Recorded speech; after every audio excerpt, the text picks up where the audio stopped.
What's up, Bills Mafia?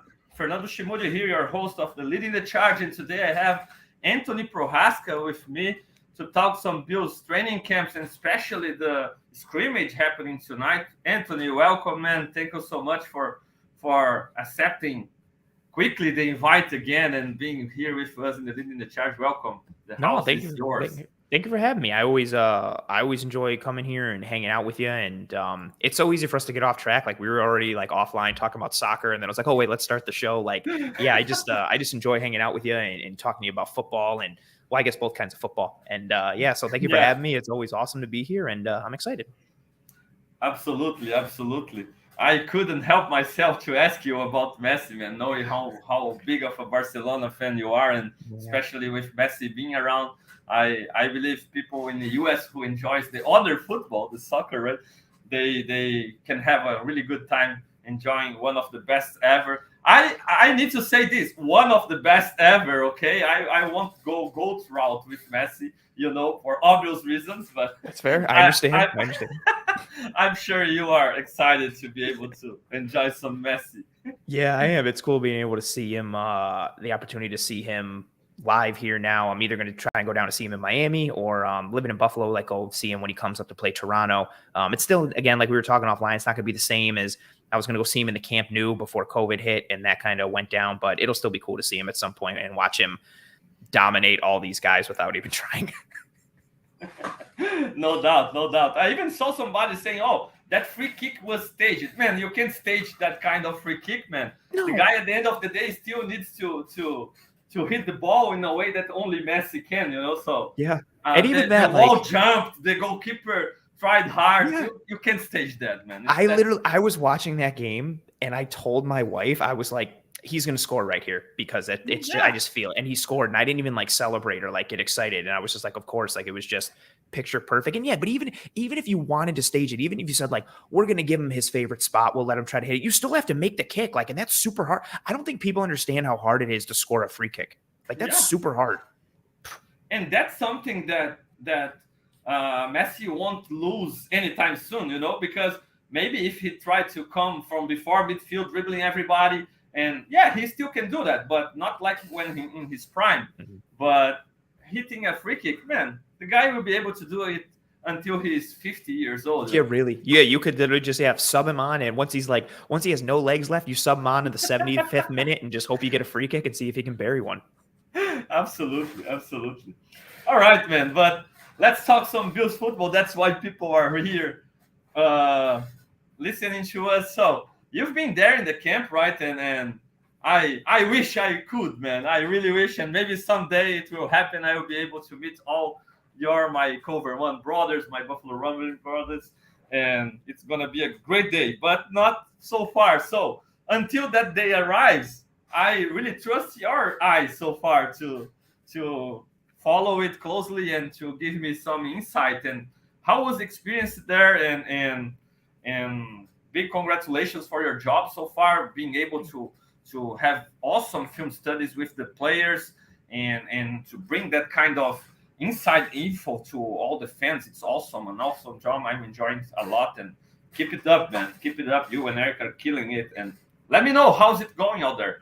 Thanks. Well, I appreciate the kind words. Yeah, it's definitely awesome to be in a spot to sit and talk to these players in like a real football setting where we're breaking down tape and talking scheme and structure and technique. So that's absolutely awesome. And it's going good out here. Camp was a good time. I think what was really interesting right off the bat with camp, you're already starting to see there's like the individual player pieces, right? You want to see like, okay, like how does Dalton Kincaid look? Or okay, like what does it look like at corner 2? How is Kaiir Elam doing? What's happening at linebacker? What does Leonard Floyd look like? All these pieces. And you have that. But I think for me, the bigger takeaway from each day was what we're starting to see schematically and structurally from the offense and the defense. What we're seeing Ken Dorsey do with Dawson Knox and Dalton Kincaid with the 12 personnel, what we're seeing him do and where he's aligning them in different formations in different places, creating matchup advantages. It's a lot of creativity and a lot of excitement off of that.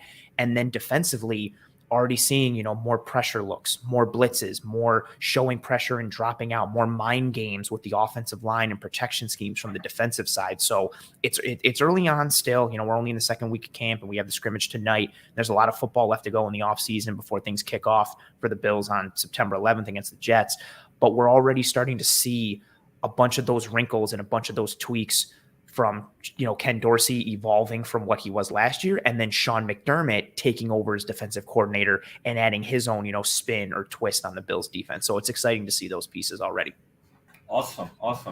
And I want to talk about competitions. We have some important competitions going on, and you've been able to follow some practice, to check it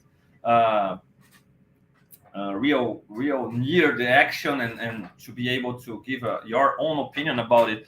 And I believe Bills Mafia have some favorites in those races, and especially tied to investment and draft status. And I think it's normal because, okay, for example, Kaiir Elam, we know that he has the most potential of the group and the best athletic traits, and maybe if Kaiir Elam pans out, if he can play at his best, he might be a better pro than Dane Jackson playing at his best, for example. But it's not how things work, and even recently in another one leading the charge, I remember people like in 2008 we had James Hardy and Stevie Johnson drafted in the same draft, and we know who became the best wide receiver of this group. And the same thing with Kyle Williams and John McCargo in the same draft. So sometimes we find gems late in the draft, and sometimes early picks don't work out. We hope it never happens, but it happens, right? So how's it going with the competitions? We can start talking about the quarterbacks. And I believe, and myself include, that I really love that Elam had that spot locked up by now, but it's not happening for some reason. And you've been there following it quickly from near the field. Why do you think it's happening? How happy can we be with Dane Jackson and Christian Benford still being in the competition? No, I think to start with it, you nailed it. Like, it's the whole conversation with the fans starts because of the investment piece, right? Because Kaiir Elam was a first round pick, and you feel like, well, he should be the guy, he should win the job. It's the same thing with soccer, right? If you bring someone in on like $100 million transfer, you're like, well, that guy better be starting. And if he's not producing, you're going to be pissed because that investment. And even if someone else is producing, you still wasted all that money. There's that wasted kind of investment.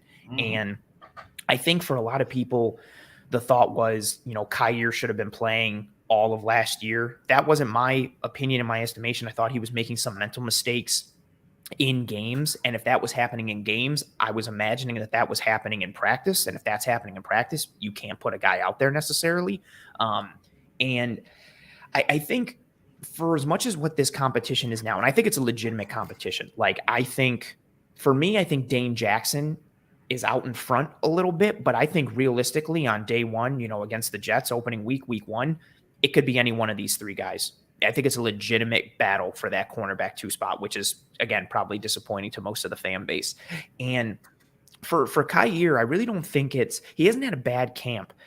I think it's just that Benford and Dane Jackson are doing well.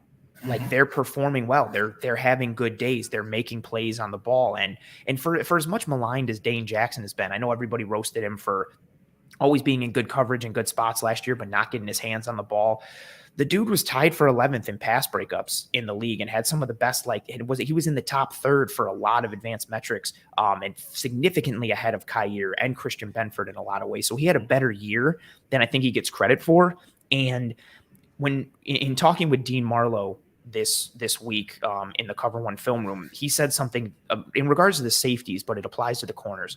He said that Sean McDermott, the biggest thing for him in this defense, for the defensive backs, is knowing that they know what they're supposed to do and where they're supposed to go. So you could be the fastest, the biggest, the strongest. And that's what you have with Kaiir versus Dane, right? Kaiir is bigger, he's faster, he's longer, he's stronger, he's more physical. He's got all the intangibles physically, right? But that doesn't matter to Sean McDermott as much as what you have in between the ears and knowing that you know your assignment, you know what to do, and you're able to execute. And that's the advantage that Dane Jackson has. For as unimpressive physically and athletically as he is, he's usually a dude that's in the right spot most of the time. Like, he knows what he's doing. And what's also important within that, his teammates know that he knows what he's doing. His teammates know that, okay, if I expect him to be over there, he's going to be over there. And that's a huge thing. Instead of looking over and seeing somebody else and you're like, uh-oh, he was supposed to be over there and now he's not. And now we have to shift and we have to figure things out differently. And to your point, again, I think Kyer, it would be ideal. He was a first-round pick, and his ceiling is still really high. He allows the defense to do so much because of all the God-given ability that he has physically. And I would love it if he was the guy. But whether it's because of him, whether it's because of Dane and Benford playing well, it just seems like he can't separate from that pack. And John Butler, the Bills DB's coach, earlier this week, basically said as much. Like, they have a plan every day of who's going to get reps with the ones, who gets reps with the twos, what they're going to do in the preseason. He even went so far as to say, is like, once a player has that position, they still have to earn it and keep it in the regular season. He also even mentioned a platoon. So I don't think we're going to get too much clarity going forward. We're really going to have to see the preseason play out. But for those people who really want Kyer to be the guy and to lock it down sooner rather than later, I don't think it's going to happen. Yeah, I think it's fair to imagine that if the Bills were a defense that played man coverage most of the time, at this point, Kyer would be maybe locked in the cornerback job, because when it's about to facing up a guy and press that guideline of the scrimmage, run with the fastest wide receivers out there, Kyer obviously is ahead of Dane in this situation. But we're talking about a defense that plays zone mostly, and just like you said, McDermott want to be a little bit more aggressive. He want to show one thing and do another thing. So he needs the guys to be able to be aware of what are we doing. Are we really just showing pressure, or are we doing that? And am I sticking to this coverage, or am I changing after the ball is snapped? So this kind of stuff, the mental part, I think it's really fair to say that Dane Jackson is way ahead maybe of Elon at this point, and it's kind of expected since he's the most veteran guy of the group.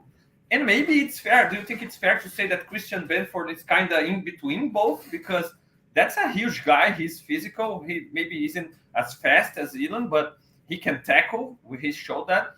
And it seems like in this mental part and even being more comfortable in zone, it seems that Benford is a little bit ahead of Kyer too.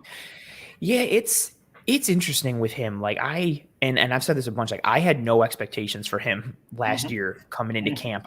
There wasn't a ton of film on him. You know, he went to Villanova, and the one game I did have, my last lead in the chart, I told the guy who was me, Rafael, shout out to Rafael, was saying, oh, Benford came from a university that don't play a lot of man coverage. I was like, no, he came from a university that plays basketball, man. That's right. Yeah, they're a basketball school. Like, yeah.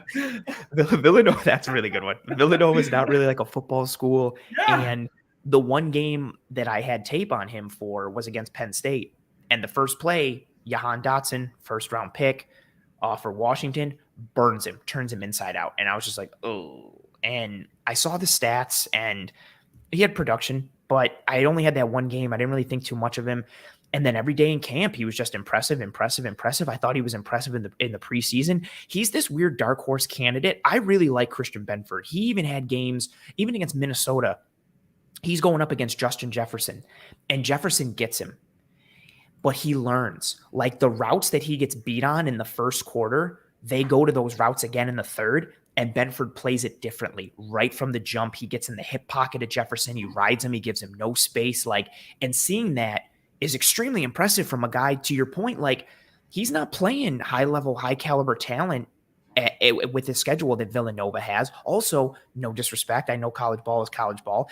He's probably not getting the best level of coaching necessarily that a lot of these other guys are at, like Florida or LSU or the bigger name schools, right?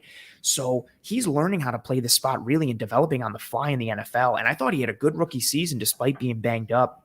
Yeah, he's a weird dark horse candidate, like a little bigger, much more physical, doesn't necessarily have the speed that Elam has, but he's almost like violently physical. Like, he plays a meaner type of brand. I know Kyer is good in press, but Benford is just a different level of physicality. And it's interesting. And again, John Butler said as much, like, because all three guys have different skill sets. They play the game differently. And if you're going to have one of them in there, that means what you're going to do defensively will change. Your coverage structures and what you play will change a little bit, which I think, again, muddies the waters even more, because then it becomes like, okay, well, if you want to play this coverage, should so-and-so be in there? But then if you do that, then you're kind of tipping your hand to the offense, and it can become a little muddy. But Benford, I think, definitely has a shot. He plays well. And yeah, I think to your point, he's kind of that in-between guy who keeps taking reps from both Dane and Kyer and just, affecting the overall picture.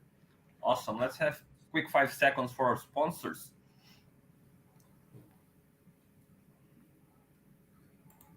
So, Os Irmãos Sapequinhas, that's some Portuguese for you. Anthony. I was never going to be able to pronounce that name. I had no shot. The brothers, I don't know, how can I say Sapequinhas in English, man? That's crazy. But they are like the little brothers who like to play, Okay. So, okay.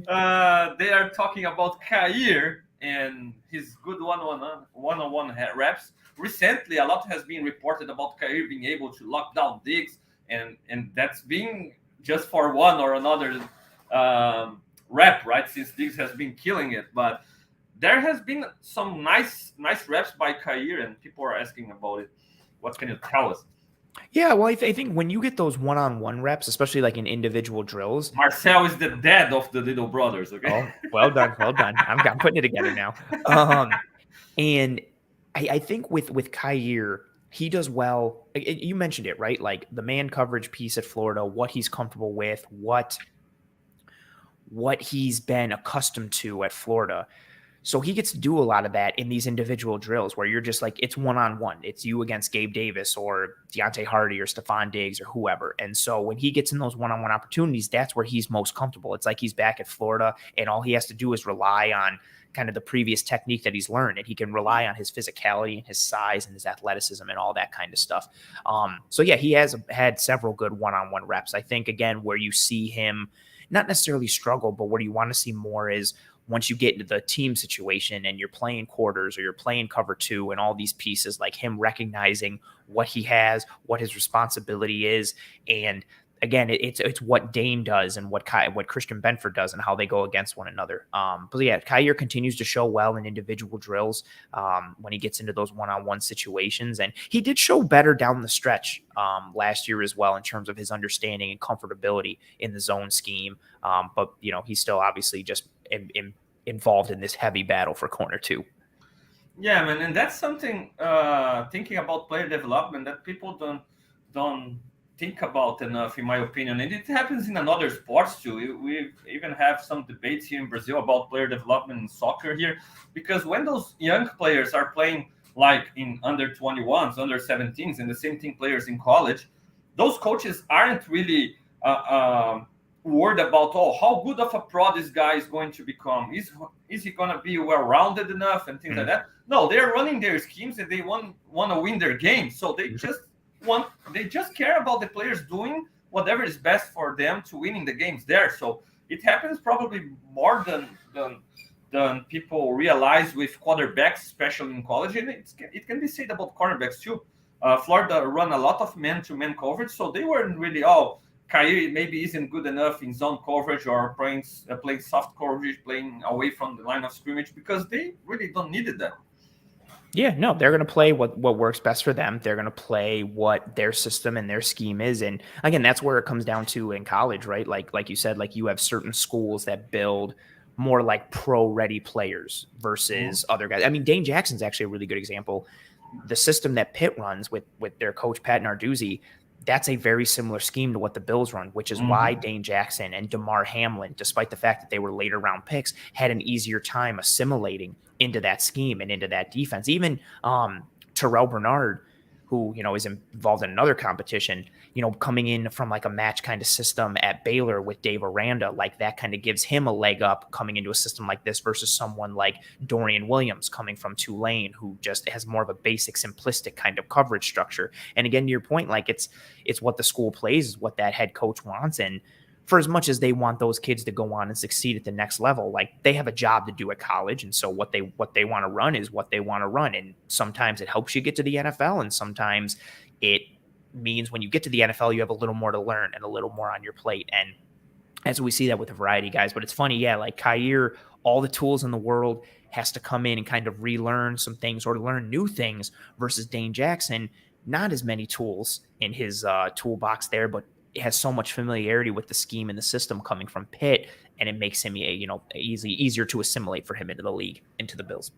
Absolutely. And you talked about Dorian Williams. Let's talk about this competition, middle linebacker spot. Dorian Williams seems out for now. I think the day one idea was to be out since being told it, and maybe the way the reaction happened made them change it. No, let's put him in the competition because we don't need to take this hit. Because everybody was like, what? Oh my God. And then they were like, okay, we'll back up.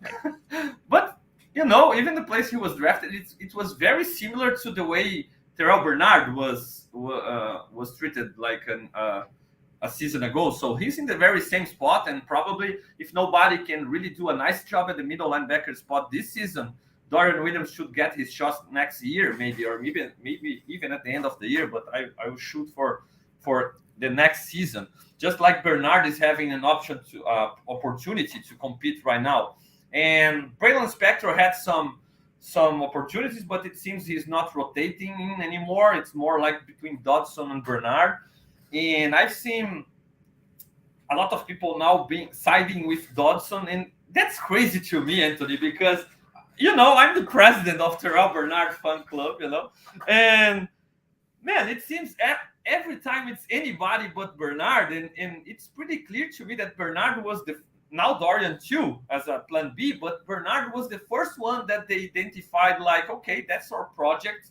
Maybe if Edmonds goes away, we can have this guy prepared to be a matchup linebacker alongside Milano to be an interchangeable piece. Mm-hmm. And all the time people are, oh, he's too small, he looks like a safety. Yeah, he really does. He really does look like a safety, but we're talking about a guy who can really cover and who can really move and athletically speaking, a guy who can be an interchangeable piece with Milano. The leadership traits, it seems they are there accordingly to his scouting report. And so I say I'm a big fan, but I'm actually a guy who's really hopeful that Bernard can become what they envisioned it when they drafted him, right? That's why I root for him like I root for Elon, Mm-hmm. And you were there, man. How's it going? Because I don't hear a lot about Bernard, but I hear stuff like this. For example, not scored a touchdown. Bernard was in coverage, Mm-hmm. Then I hear stuff like this. Spencer Brown struggled in pass protection. He allowed Bernard to sack the quarterback. So I see Bernard making plays, but not like, oh, Bernard made a play. No, the other guy sucked, and Bernard got something, Yeah.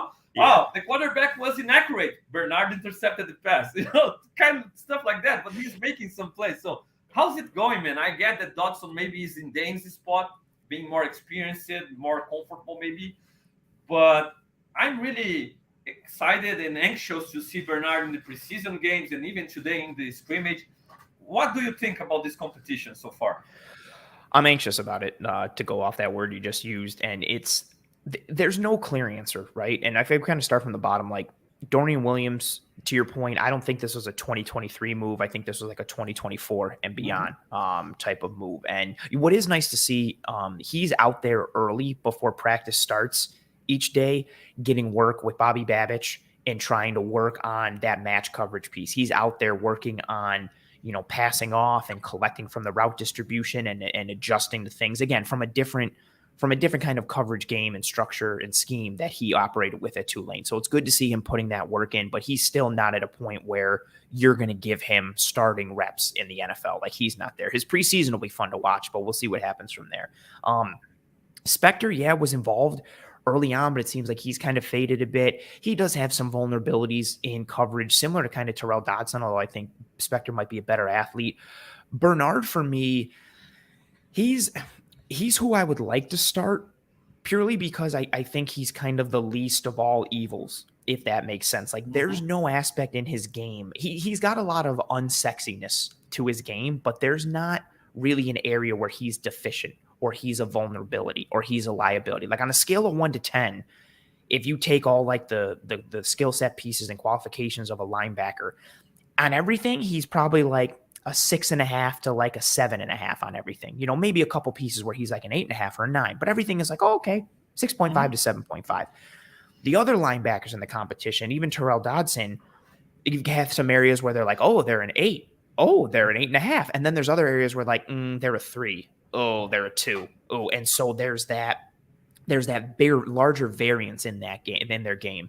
And I think Dodson's had a better camp than necessarily anticipated.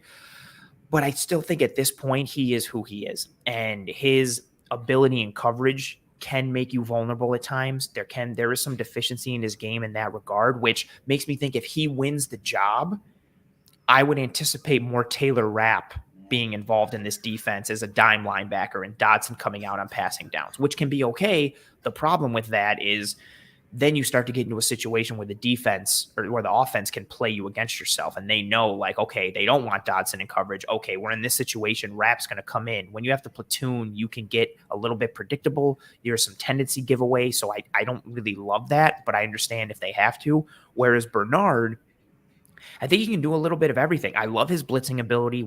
That's my favorite aspect of his. When he blitzes, he comes forward like a heat-seeking missile, and he's either going to get through the gap and get to the quarterback, or he is going to destroy a lineman or a running back or whoever blocks him. Like either way, it's going to be a win for him. And in this newer or tweaked Sean McDermott defense where there is more pressure and there is more aggressiveness, I think that could work for Bernard. Add in what he is between the ears. I remember Leslie Frazier talking about him last year, saying that he's like a chalkboard to grass kind of guy, meaning like you show him one thing on the board and he goes out to practice and immediately applies it.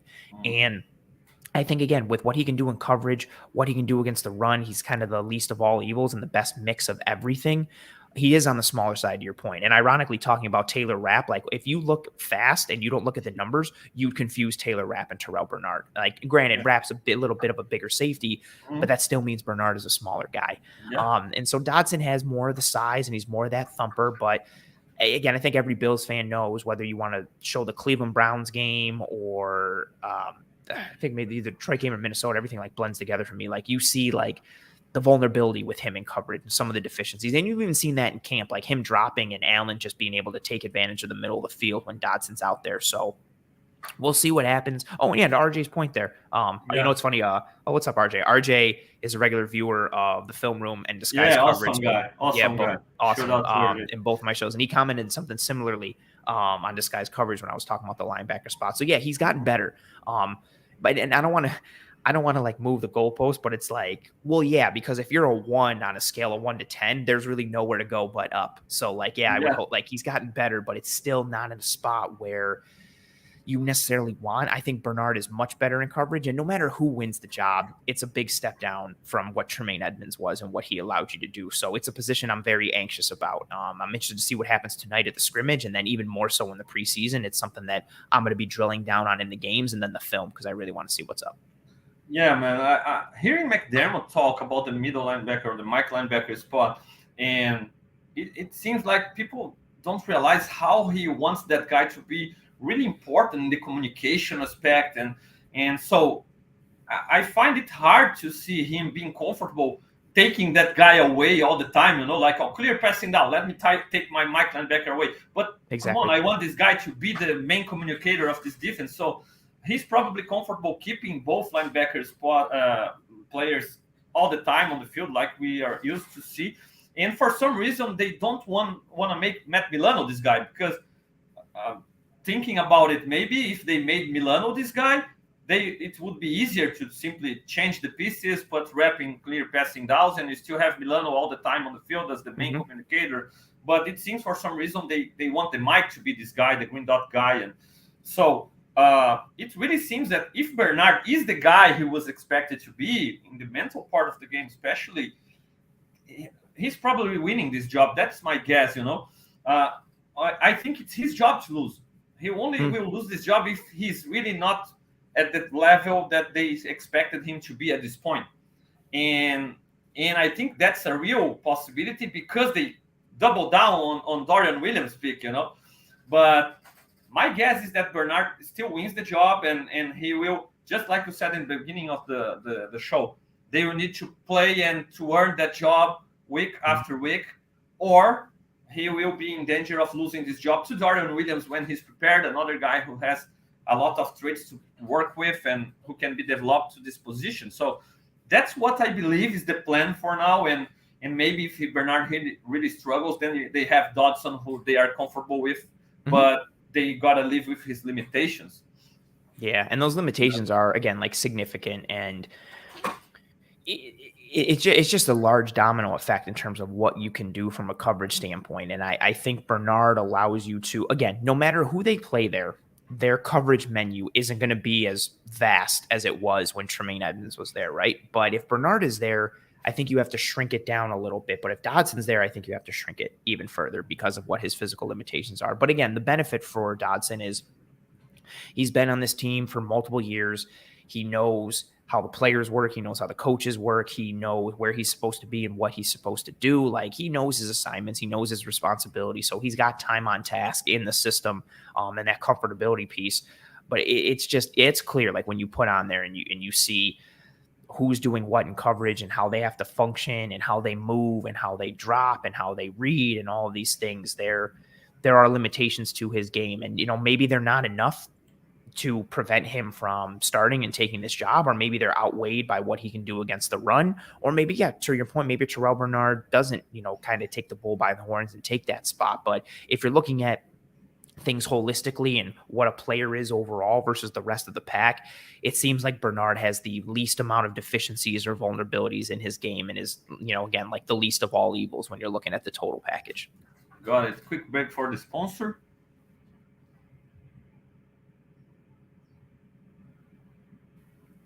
Interesting comment by RJ again, thinking maybe Spectre, Babylon, Braylon Spectre.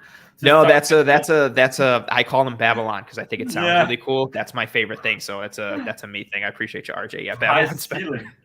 Paired with the measurables.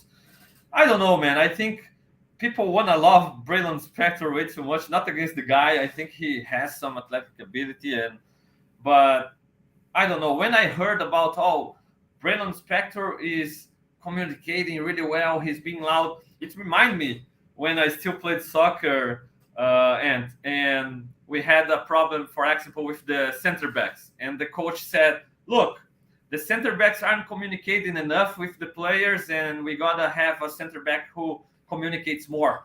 And then he opened a competition. Every center back who got an opportunity wanted to be loud and to talk a lot, and even when he didn't need to talk, he was talking, and he wasn't really being important with that all the talk, but he wanted to be heard, Yeah. So it's not saying that obviously that Spectre did that, but sometimes it seemed like this for me, and the coaches aren't fooled by this stuff, obviously, as fans can be. So I'm curious to see Dodson and Bernard competing today in the scrimmage. But changing sides of the ball, we have another competition in the guard spot, and it seems that Torrance is showing up big time.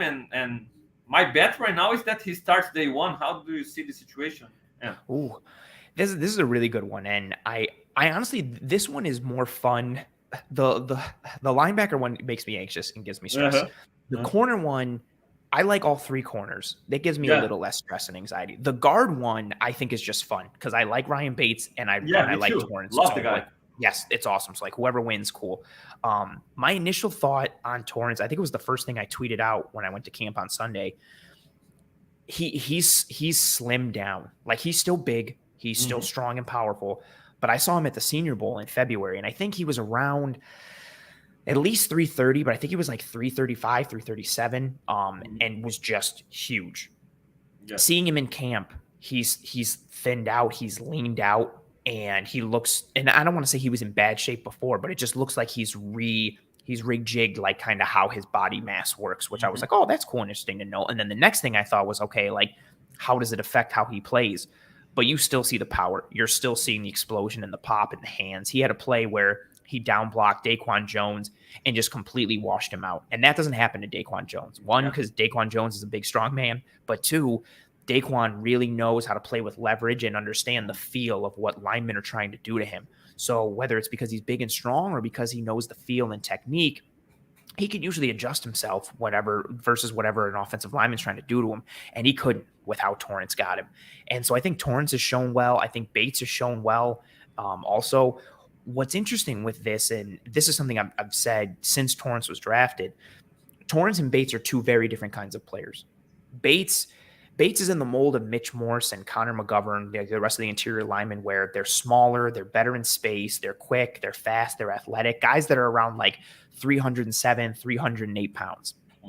In comes Torrence, who was regularly playing at 330 pounds. And again, he's slimmed down now, but even at his slimmest, I feel like he's probably still like 320 something, which is still significantly heavier. And his play style is more people mover, more of a mauler, more of a downhill vertical displacement. I'm going to grab you and chuck you the hell out of the way type of offensive lineman.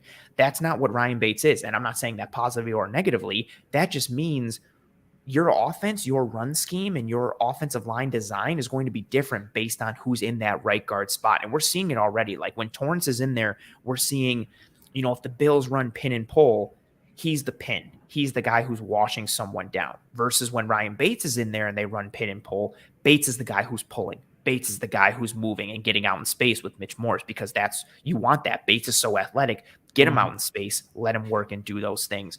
So what the biggest thing for me is, whoever wins this job, I want to see how that changes the run scheme and also potential pass protection pieces, because Torrence gives you the opportunity to be stronger in the middle and give you more anchor ability in order to keep that arc and be able to maintain the depth of the pocket. But you do have to see how he's going to continue to work against guys that are quicker and faster off the line of scrimmage. But he did shed some weight, so we'll see what happens there. But yeah, this one I'm very interested and excited to see what happens tonight and also what happens in the preseason. And I really don't think there's like a losing side. Like, I'm not going to be disappointed if Bates gets it. I'm not going to be disappointed if Torrence gets it. I'm really just excited to see who wins it and how that potentially leads to some scheme changes, because they are different types of players with different skill sets. Yeah, absolutely, man. I agree, and I think it's fair to keep saying that Spencer Brown continues to be the biggest question mark in this offensive line, even though he it seems that he really was really healthy until yesterday when he had his first problem, right? But what's going on out there with is Spencer Brown playing good enough in the camp? How's the second team right tackle competition going? Because we know there is Snell, there is Kissenberry, and how are you feeling about this situation, and how anxious are you to check it out today in the scrimmage? I'm super anxious, and not in a good way, and I hate it. That's how I feel about the right tackle spot. Even just from a backup standpoint, Quessenberry's been getting a lot of work with the left tackles, like a second team left tackle, and then Shell has been getting the work as the second team right tackle. Shell, he's played for Miami last year. He did not have a good year last year. You could look at the advanced metrics. You could look at the tape. Like, he's in a similar boat to Spencer Brown. So I don't have a ton of hope for him coming in. We'll see. Spencer Brown, though, it's funny. So I was watching Individual this past Sunday, and they were just doing pass pro. So offensive line versus defensive line. You go one by one. Everybody's rushing the quarterback and see what you can do. And Spencer Brown's it was the perfect representation of what Spencer Brown is. The first rep, he goes against Greg Rousseau. Rousseau tries to beat him around the arc. Brown takes his angle, establishes first touch, gets a great punch right in the center of his chest. He controls Rousseau the whole way. You see the athleticism. He stays in between Rousseau and the quarterback the whole way. 100% dominating win and rep for Spencer Brown. And I was like, oh, this is awesome. Literally the next rep, he goes against Boogie Basham, and Basham burns him around the arc, and Spencer Brown doesn't even get a hand on him. And I'm just like, God. And that was my biggest thing, right? Like the health. I know the health played a huge role last year, and it impacted his practice time and his chemistry with the rest of the offensive line. But he's just been this very roller coastery, mercurial player. And I think that still exists. I think he's still the guy who, especially in pass protection, run blocking, I don't really have too many questions. You see the physicality, the technicality, you see the athleticism. He's phenomenal against the run. I love it.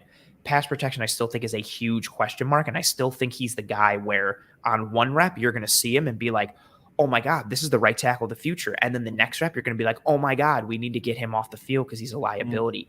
And it's, again, what's concerning is when he gets beat immediately. It's not like, well, he lost the rep, but it took like 3 seconds. No, he gets beat in like the blink of an eye in an instant, whether it's outside or inside, the way he gets set up. And if he got banged up again now, based on the reports from yesterday, that just muddies things even more for his health. Obviously, any player is going to play worse when they're hurt versus if they're healthy. And then if he can't play, the rest of the options at tackle are not great.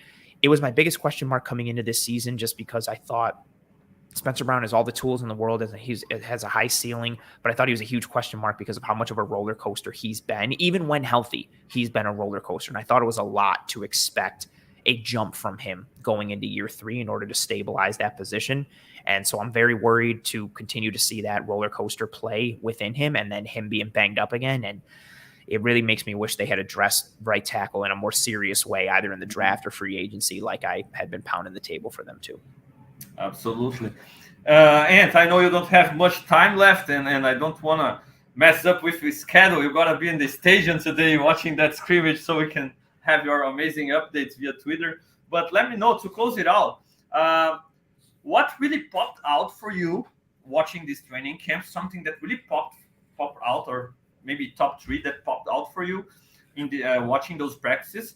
And what are you really looking forward to watching in tonight's scrimmage? What's something that you really are going to that scrimmage and like, well, that's the first thing I want to watch. That's the thing that I will pay most attention during this scrimmage. Ooh, good question. So we'll start with the things that popped out for me. Like I mentioned initially earlier in the episode, the schematic pieces on defense and offense, what Dorsey was doing and what McDermott were doing, those were really popping. From an individual player standpoint, Taron Johnson has been locked down all camp except for a couple reps when he got burned by Stephon Diggs. Taron Johnson has really impressed me. And then Stephon Diggs, I said it on Twitter, he's so laser focused and locked in every single rep, whether it's individual, whether it's team. He's cooking everybody. He just seems so focused, so determined, even more than he already is. Like, we know how much of a competitor he is. On a scale of 1 to 10, he was already at like a 10. He found a way to come into camp and be at like a 15. Like, he's just everything. He's going for it every single rep. And it's impressive to see. And he's winning almost every rep in it. And when he wins, it's just dominant. It's beautiful. And staying on that side of the ball, Dalton Kincaid. I know it was a question earlier in the chat, was the hype on Dalton Kincaid? Is it real? I think it absolutely is real. I was excited for him coming into this team in terms of what he could do schematically, right? Like 12 personnel. I love 12 personnel. I think it's the ultimate weapon and dictation tool formationally to kind of get a defense off balance. But you still have to have the horses to be able to run it.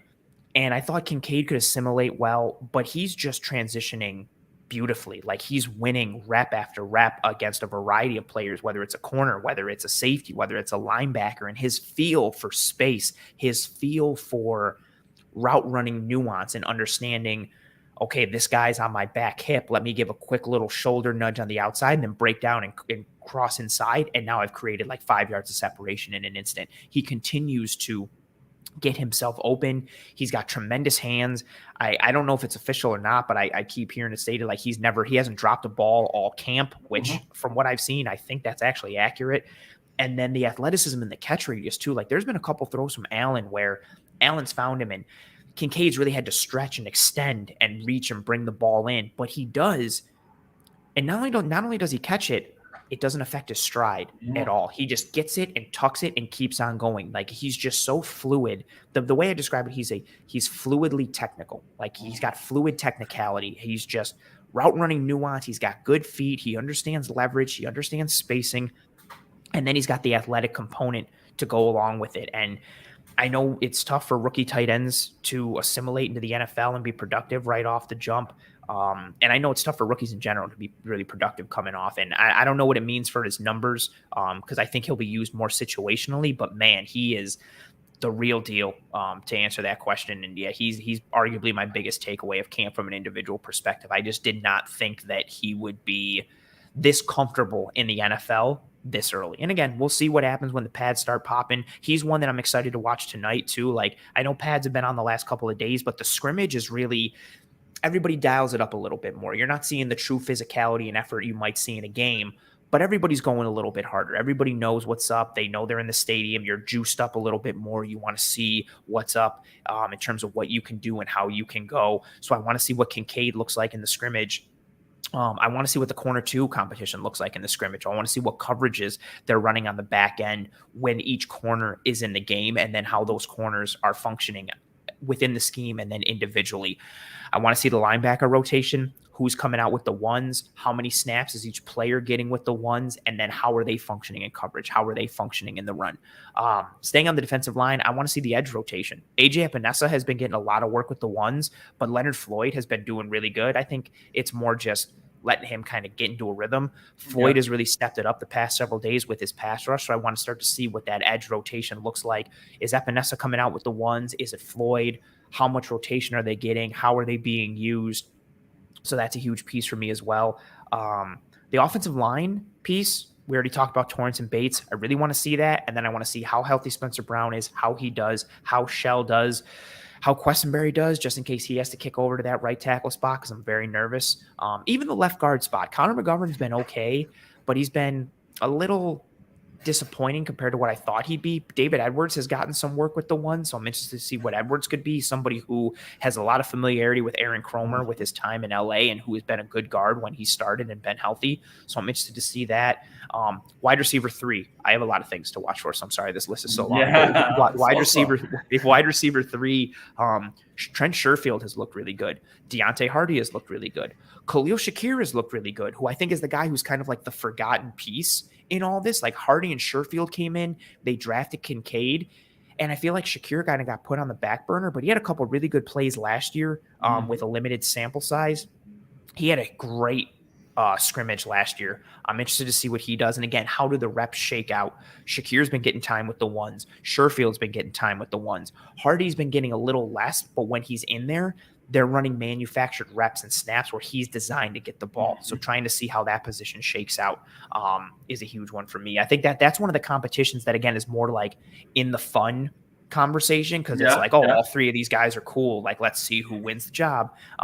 Interested to see that piece as well. So those are the big ones on my mind. And then, from a structural piece and schematic piece, what kind of formations are we seeing offensively and defensively? What kind of plays, so on and so forth. And even maybe the safety position as well. I want to see how Taylor Rapp is used. Is he just a backup safety? Are they putting him in as a dime linebacker? Is he getting any big nickel reps where Taron Johnson gets subbed out and Rapp goes in? So seeing all of those pieces, there's a lot to look forward to. I'm very excited. I will be tweeting my ass off from the stadium as much as I can, trying to keep everything. I'm very pumped and very excited because there's a lot to watch. This is a good football team with a lot of depth, and there's a lot of uncertainty from a good standpoint. Like, there's a lot of, oh man, we have too many good options. Who's going to win the job? And that makes it for a real exciting time. Awesome, man. Thank you so much for taking your time to be with us. J-Dub put it out there, like, it's total 100% success when Anthony is out there in the leading the charge. So I really appreciate you taking your time being with us. And you'll be tweeting. I will be out there following it closely and liking every Twitter, because I really appreciate your job, your work. And just like I said, you've been my eyes out there. So you are some guys who I really trust and love to follow your job. And I'm sure Bills Mafia appreciates your jobs, man. So have a great scrimmage tonight, and I will be out there following your tweets, man, for sure. I appreciate it. And thank you again. Thank you for the kind words. Like, it's awesome to hear how much you trust my analysis and my eye for things. And thank you for having me as always. You got me anytime. I have a blast every time. The biggest challenge whenever I come on the show is how sidetracked we're going to get with like soccer and not talking about Absolutely. Football. So I always have a blast with whatever we're talking about. You're a good dude. I appreciate your eye for football and for sports in general. So thank you very much for having me. I appreciate the hell out of you, and I'll see you around. See you, man. Thank you so much. Later. So, guys, quick break for the sponsor.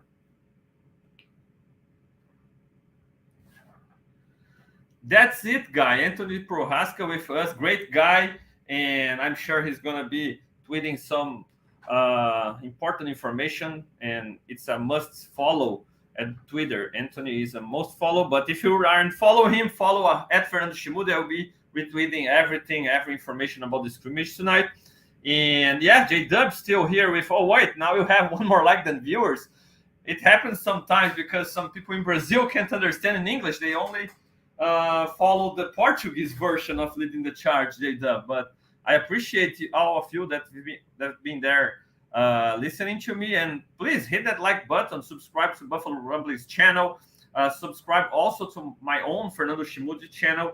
And I really appreciate all of my viewers and everybody, every member of Bills Mafia who's been out there following the Leading the Charge and supporting the Leading the Charge. RJ sent Kincaid's upper half and lower half are almost independent from one another. So he can catch a ball 3 feet above his head, but somehow not break stride. Yeah, that's a huge ability to be able to adjust to some imperfect throws, but keep the stride, keep the speed, keep the fluidity on those routes and on those receptions, not lose time, so you can keep that separation from linebackers, safeties, and people who are covering him. So awesome to have Kincaid out there, and I hope it can translate to the first question was, will it translate to practices in pads? It did, and now the scrimmage and real game situations during preseason. I really believe Kincaid has a big shot at breaking some records as a rookie tight end in this offense with Josh Allen trusting him. The chemistry is working early, and if he really can take over that slot position and be on the field most of the time, the numbers are very achievable. So Kincaid can break some rookie tight end records, and that's something to keep an eye on during this season. And still RJ, Anthony is one of the smartest football minds out there that cover the Bills. Definitely must follow. No doubt, RJ, not one of the smartest guys out there, but also a huge guy. The character, the person, that guy is awesome. Anytime I ask him to be out there in the Leading the Charge, he's always real quick to sure, I can't wait to be there. So I really appreciate Anthony, also Eric Turner and Greg Thompson, Aaron Quinn, all those Cover One boys, they are awesome, and we are a great partnership also. So guys, about Stephon Diggs, I've been pretty critical on all drama created by Stephon Diggs during the offseason, and it's awesome to hear from Anthony that Diggs has been killing it, has elevated his game to a whole nother level. Even when you don't believe he can elevate that game to another level, he still does. It's awesome to hear it from not just from Anthony, but from everybody who's been out there covering the Bills. Because just like I said, people asked me, like, Fernando, Diggs isn't practicing. Diggs was the guy who cared the most when they lost, or at least showed his emotions the most. And when they are back in practice, he isn't the first one out there. I'd like that he would have been the first one out there, and he wasn't. So can't it become a problem with the other players? Man, as long as he's able to come back when it's mandatory and be that dominant, he won't have any problems, obviously, because you can't question a guy who, when he shows up to practice, to games, and he's really him. He's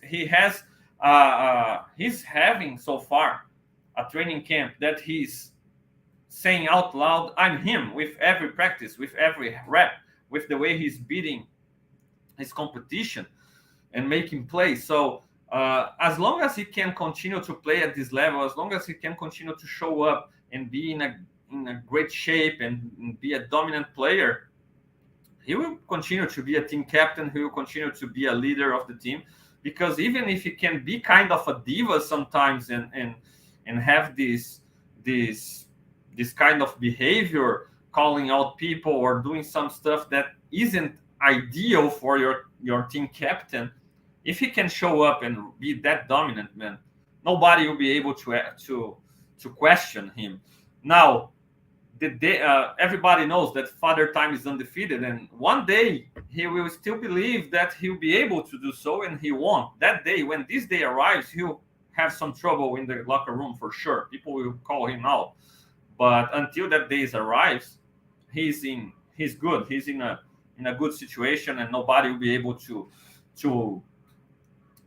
be concerned or to question Stephon Diggs' antics.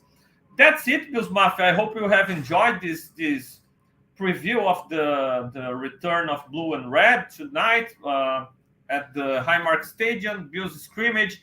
A lot of stuff to look on, just like Anthony said. I'm particularly interested in the competition in the middle linebacker spot. I want to see Terrell Bernard separate himself from Dodson in this scrimmage.